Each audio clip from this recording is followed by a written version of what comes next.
Hello and welcome to the Sports Vibe Show, your go-to sports analysis show. I am your host, Victor Kipruto, and I'm joined by my co-host. I'm your co-host, Hussein Noor. Let's have some good time together. Yeah, we're going to have an interesting time talking about football. So we had like a busy sports week. We've been having the Champions League, we have the Premier League, and we expect to have the Carabao during the weekend. So before we start the show, who are your favorites to win the Champions League? It's round of 16. There are some teams title contenders: Real Madrid, Man City, Bayern Munich, Inter Milan. They were in the final last season, so we'll also consider them. But I'm rooting for Real Madrid to win the Champions League. My reason is Real Madrid have won it 14 times already, so they have the record most Champions League titles. And they lost to Man City last season 4-0, so they are in a retribution mission. They have to beat City. If they are drawn together, hopefully we want to beat Man City. So I'm rooting for Real Madrid to win it in the Champions League. So what about you? Which team are you rooting for in the Champions League this season? Definitely, as you can see the jersey, Manchester City all the way. What makes you think Real Madrid are going to win? What's the difference? What's the difference this season compared to the last season? Why can't Man City win it again? So it's Real Madrid. They've added Jude Bellingham first and foremost. Jude Bellingham is a brilliant kid. The hunger he has from 16-year-old. He's been playing football from the Championship in the Premier League. Now he's playing football in the biggest stage of them all. So the hunger he has, the contribution he has made this season. He has scored almost 14 goals in the La Liga from midfield position. So he's a big time player. Right now he's injured and think he'll come back after the quarter-final draw, and he'll play a big part in this season Champions League. Yeah, so for you it's Jude Bellingham who will influence the winning of Real Madrid. Exactly. But Manchester City also has a good squad. It has a good starting 11 and a good bench. So I also think Manchester City has a chance, since tukikana tuone squad ya City. We had injuries before, but now we have the whole squad ready for the Champions League. We had injuries Lucy, but I think Manchester City is ready. From Foden, De Bruyne, Bernardo, Rodri. Rodri always comes up for us, so I think Real is not ready for what's coming for them. Real is a big team, by the way, so there's that ego. You can't beat us twice in the same competition.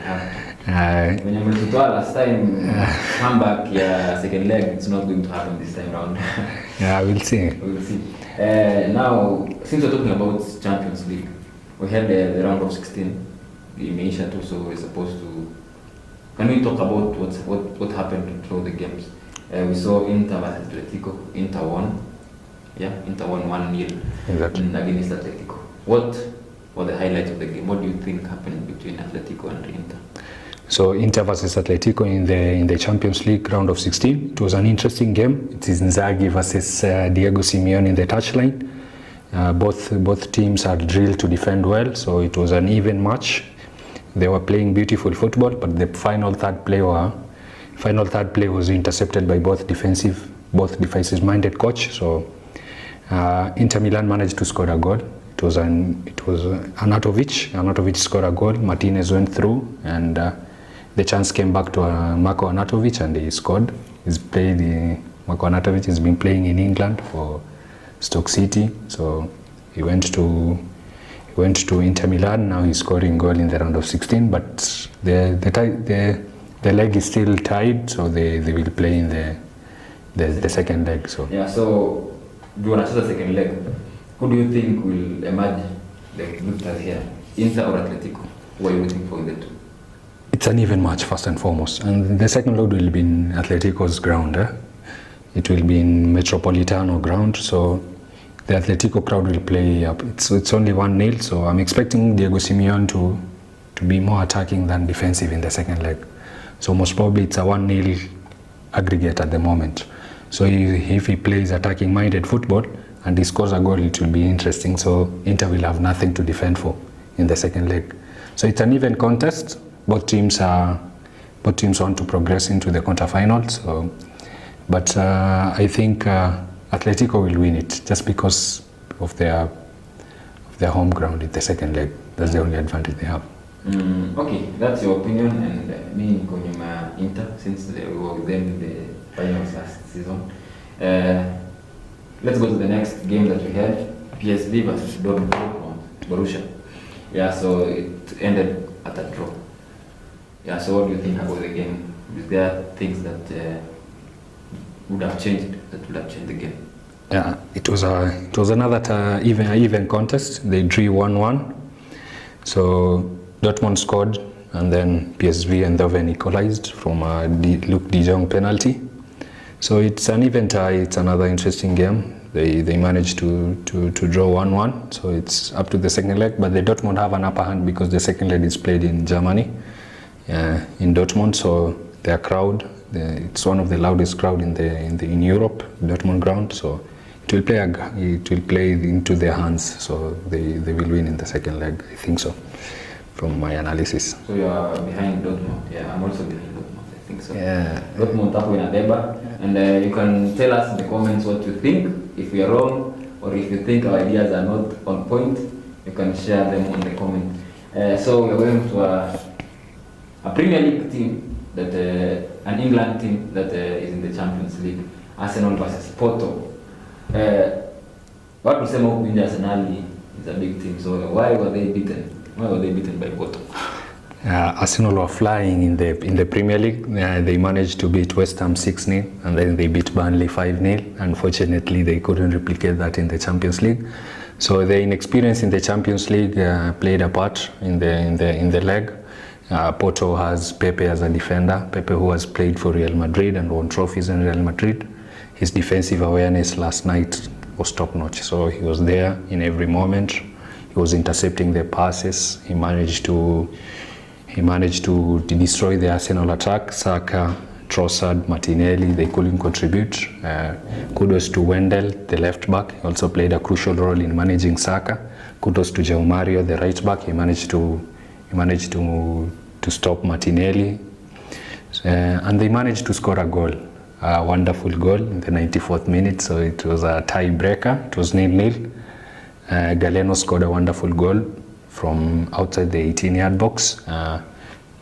He missed a chance also in the first half. He got a chance. He hit the woodwork in the first half, and his confidence was uptight in the second half. So he got.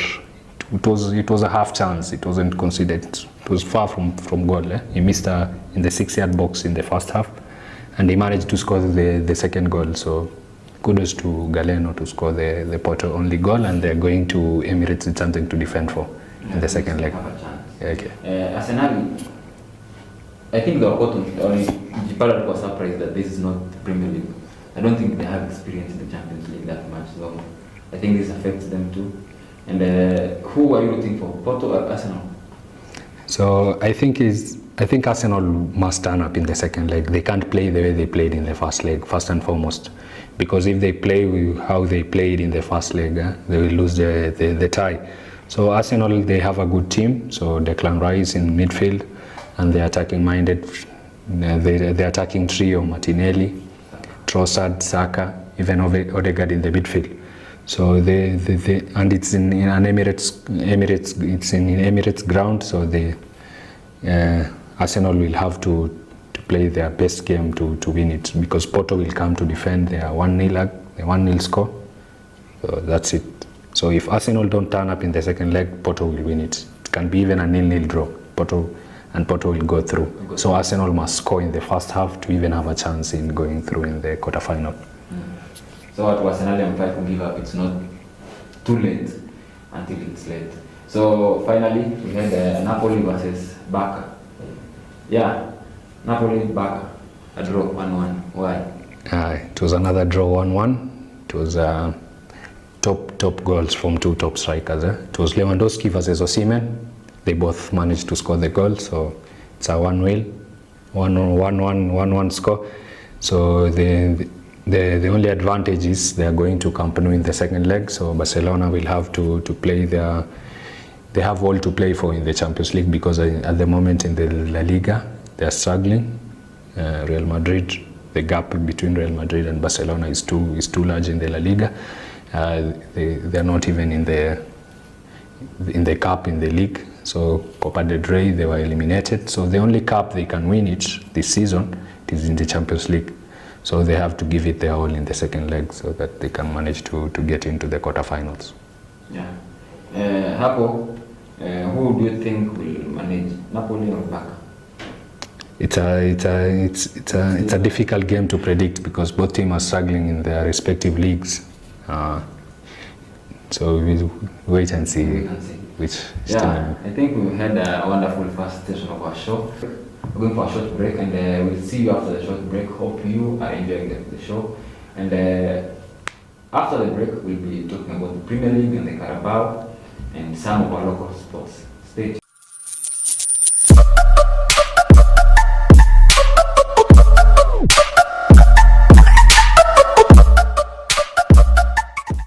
Hello and welcome back to the Sports Vibe. I hope you're staying tuned and hope you're enjoying the show so far. We are back with the discussions and we are talking about the Premier League this time around. Tumetoka Champions League, so let's get smaller. Let's go to the Premier League. We've had a busy Premier League. Games zimechezwa in excess. Yeah. Some teams are straining, some teams are relaxing and playing and beating other teams. So I think it's been a good week of entertainment. Most men out there, at least you're having a good time. We can ikosa ball, but it's a terrible week. So yeah, let's start with the first match that discouraging most of City fans. Man City versus Chelsea. Yeah, tell us about the game. Man City versus Chelsea, it was an interesting game. Most fans thought Man City will batter Chelsea. Unfortunately, they couldn't do that. It was a draw, a 1-1 draw. Chelsea had created a lot of chances. They could have won the game. They scored through Raheem Sterling. They missed some chances through Cole Palmer, Nicholas Jackson. Man City, their games in the weekend when they played Chelsea, it wasn't top. It wasn't the best game they played so far. Kudos to Chelsea. Both Arsenal and Liverpool fans, they have to congratulate Chelsea. But unfortunately, the Chelsea fans, they are 10th in the Premier League. 10 wins, 10 losses. It's not good for them. But they managed to play a part in the title race. So a 1-1 draw, Man City. It's good for both Liverpool and Arsenal. Yeah, so it's funny that Chelsea were got too excited that they had a draw. They didn't even want to win. They wanted to draw. So it's so discouraging that Manchester City has struggled more to appear in the Premier League table just because of this one draw that they had here. We also had Manchester City versus Brentford, and it was a tight game. I think Manchester City would not have won it. It was not because of an error that the defender made. What do you think about the game? Exactly. So Man City versus Brentford, so it was a narrow win. Aja, the defender, made a mistake, and Erling Haaland used the chance to score his only goal. It's the only team he hadn't scored in the Premier League. It was Brentford, and he managed to score this week, so he has scored against all the teams in the Premier League. So kudos to Erling Haaland. But it was an even game, so Brentford did play their good game, and Guardiola made a lot of chances. De Bruyne didn't manage to play in the game. Jeremy Doku didn't manage to play in the game, and they managed to get the 3 points. So kudos to Man City. They dropped and they gave a chance to the young boy Bob, and they managed to win the 3 points. So kudos to them. Yeah, and I think Manchester City is still on the race for the Premier League Cup, and I think they're going to win the 4th cup. What is your 4th time consecutive? So the title race this season, it's a little bit interesting. It has been a two-horse race for a while. Last season it was Arsenal versus Man City. The other seasons were Liverpool versus Man City. But this season it's a 3-horse race. There is Liverpool, there is Man City, and there is Arsenal. They both want to win the Premier League trophy. So Man City, they will be winning it for a record time if they manage to win it 4 consecutive times. It has never been done before. Liverpool, Jurgen Klopp is planning to retire this season. He'll be winning two Premier League titles in his 10-year reign.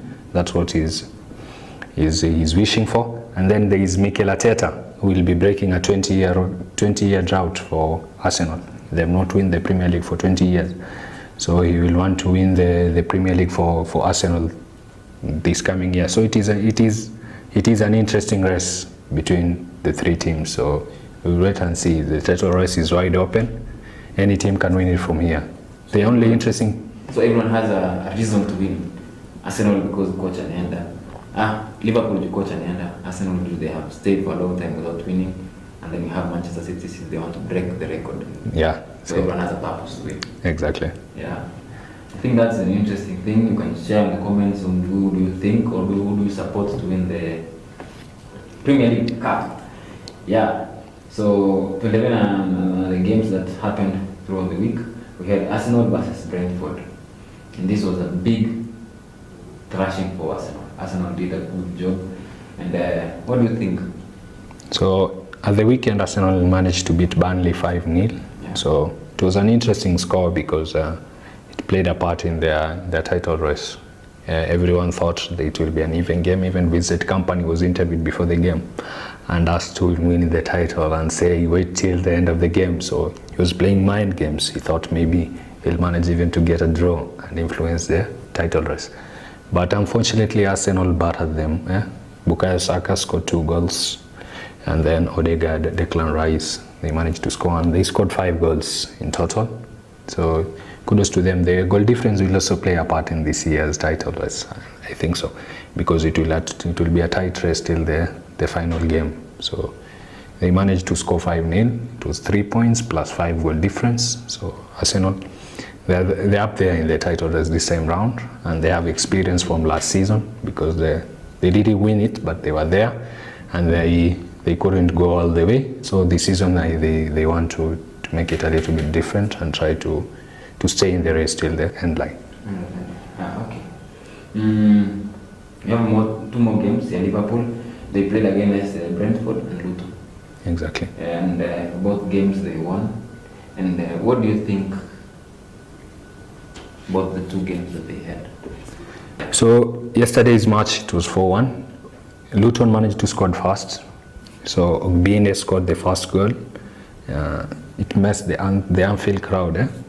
It messed around with them. Even Jurgen Klopp was unimpressed in the first half because the Anfield crowd was against the players because they conceded first. But in the second half, they managed to score 4 goals and win comfortably. Virgil van Dijk scored from a header, Gakpo scored another header, and then Diaz and Harvey Elliott scored the two other goals. So kudos to Liverpool, but I think Luton needed to defend well in the games. They were scored two-headed goals, both Gakpo and Van Dijk. So they need to defend well because they're also in the relegation battle. So they have to win their games, or even draw them in order to catch up with other teams. Yeah. I think Liverpool have had games midweek. Chelsea, Man City has played games midweek. What do you think? Do you think players will have fatigue since they still have games coming up? Like Liverpool, let's talk about the Carabao, so we can talk about fatigue. Liverpool are playing Chelsea in the Carabao Cup. Exactly. Do you think the constant games Liverpool have been having will affect the quality of game they'll have against Chelsea? So Liverpool against Chelsea in the Carabao final. So Liverpool, by the way, they have a lot of injuries at the moment. Yeah. Even last night's game, Mohamed Salah, who featured in the game against Brentford, couldn't play last night. So he wasn't even in the bench. So I don't know if Klopp is playing mind games and saying Salah is injured and then he will appear in the Carabao Cup final. That's yet to be considered. So wait and see and what will happen in the Carabao Cup final. But Chelsea managed to draw with Man City, so that's a confidence. That's confidence going up across the dressing room. So it will be an interesting game. Chelsea, they've lost to Liverpool in the FA Cup and in the Carabao final in the past through penalties. So they will want to win the game. Enzo Fernandez, Cole Palmer, Raheem Sterling, Nicholas Jackson, they have big names also in their lineup. So they will want to win that game to boost their confidence because they're 10th in the league. They're not in the Champions League, they're not in the Europa League. So the only cup They're also in the FA Cup, and then FA Cup is not in the finals, in the early rounds. So the only cup they can win at the moment, and then they finish the season with a cup, it's this Carabao Cup. So they have to go for it in the final. Yeah. So do you think Liverpool will play less of a quality, or they just play a good game? So Liverpool versus... the bench is affected too. We don't have Jota, we don't have several midfielders who are injured. Yeah. So what do you think? So Liverpool, even their midfielder, the Szoboszlai and the likes, they are not available. Thiago Alcantara. But Liverpool, they also have the Harvey Elliott has been playing a wonderful game. Curtis Jones also injured, so he's out. But Liverpool have Gravenberch and then McAllister. He's influenced both games, both the Brentford and Luton game. He assisted 2 goals last night. The 2 crosses, both Van Dijk's and Cody Gakpo goals were assisted by McAllister. So McAllister will play a crucial role in the final. We'll wait and see if Salah will be available. So that will be a threat also. And then the defense, the Liverpool defense is also a good defense. Alisson Becker is also injured. Another weak point Chelsea will have to look upon. It's not Alisson Becker in goal. It's Kelleher. Yeah. He's not a very good goalkeeper, but he has proven himself. He can play good, but he can be targeted by Chelsea in the crosses and long shots from Enzo and Cole Palmer. It will be an interesting tie because Chelsea have to win it, and then Liverpool to keep up their 4 titles hopes. They want to win 4 titles in a single season. They're there in the Europa League, they won the Premier League, they're there in the FA Cup, and they're there in the Carabao Cup final. So it will be the only team to manage to win 4 titles in a single season. So they have to win it so that they can wait for the 3 other cups. That's exactly. Yeah, so I think you can share your comments down below and tell us which team you're rooting for. Is it Chelsea or is it Liverpool? So I think we've had a good session of international sports. Now we're going to the local sports, and we have our own Park Viongozi FC playing against AFC Leopards on the 25th of February. So there's not much information about the game, but you can tell us what you think and where the game will be played. Okay, it's Viongozi FC versus FC Leopard. It's Mozzart Cup. I like to make a comparison. Mozzart Cup is a little bit of an FA Cup because whoever wins the FA Cups plays directly in the Europa League, and whoever wins in the Mozzart Cup plays in the African Confederation. Kakamega Homeboys managed to win last season, and they played the Libyan team in the Confederation Cup in the two-way games, and whoever also wins the Mozzart Cup managed to go home with a 2 million cash. So, and the other comparison between FA Cup and Mozzart Cup is there have been disappointment in the Mozzart Cup the way there have been disappointment in the FA Cup. You see, in the Mozzart Cup, the lower leagues were able to play. So Park University, they're playing Division 2, and they are grouped with the FC Leopards, who are playing the Kenya Premier League. So the same way you're playing team from the lower sides and the team from the upper side in the FA Cup, the same way it's been done in the Mozzart Cup. So Park can disappoint the bigger teams, but it's a big ask, so they have to perform well. FC Leopards, they have great players. Cliff Nyakea has been playing the Harambee Stars, he's also playing for FC Leopards, Mieso.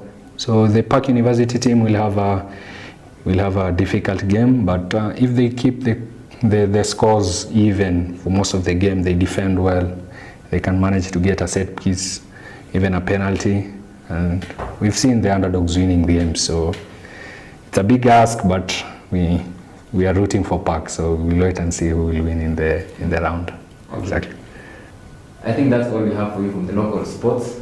I think we've had a wonderful session with us interacting in football and talking football.